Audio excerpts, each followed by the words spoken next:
Migraine কোনো সাধারণ রোগ নয়। মাইগ্রেন হচ্ছে মাথার এই সাইড থেকে শুরু করে একবারে পুরো মাথা, কপাল, চোখ সবই যন্ত্রণা করে এবং আপনি রোদে তাকাতে পারবেন না এবং আপনার বমি আসবে। আপনি অতিরিক্ত ঠান্ডাও সহ্য করতে পারবেন না এবং অতিরিক্ত গরমও সহ্য করতে পারবেন না। কারোর ভালো মন্দ কথা আপনার সহ্য হবে না। কেউ যদি কোনো ভালো কথা বলে তারপরেও আপনার সেটা অসহ্য মনে হবে।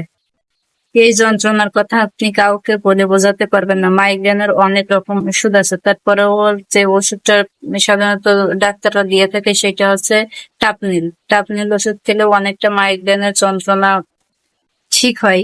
তবে একবারে সারবে না আপনার ঠিক হয়। তবে একবারে সারবে না আপনার মাইগ্রেনের যন্ত্রণা, কিছুটা কমে থাকবে। সাম্প্রতিক একটা ছেলে এই মাইগ্রেনের যন্ত্রণার কারণে আত্মহত্যা করেছে। ছেলেটির নাম হচ্ছে মান্না দে। সে চট্টগ্রাম বিশ্ববিদ্যালয়ের শিক্ষার্থী ছিলেন।